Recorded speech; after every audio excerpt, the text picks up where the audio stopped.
हम जीत कर अपना नाम मशहूर करते हैं। हम घमंड नहीं करते खुद पे, गुरूर करते हैं। और सबको पता है हम बादशाह हैं देश और आवाज के। फिर भी ये दो कौड़ी के लोग हमें हराने का प्रयास भरपूर करते हैं।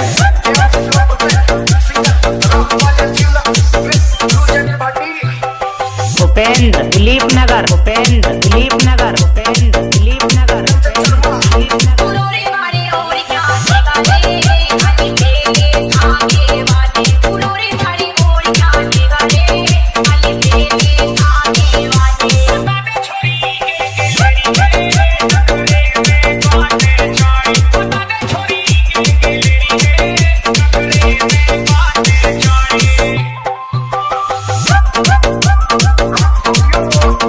उपेंद्र दिलीप नगर, उपेंद्र दिलीप नगर, उपेंद्र दिलीप नगर।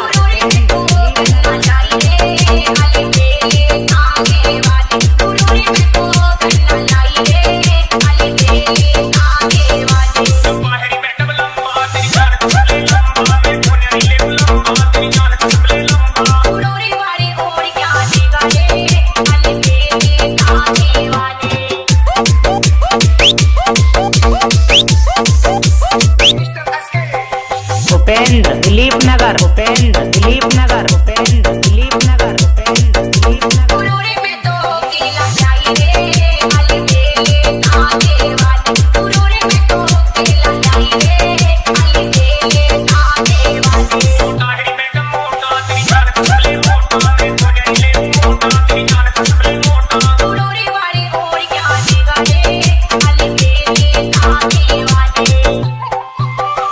उपेंद्र दिलीप नगर, उपेंद्र दिलीप नगर, उपेंद्र दिलीप नगर, उपेंद्र दिलीप नगर,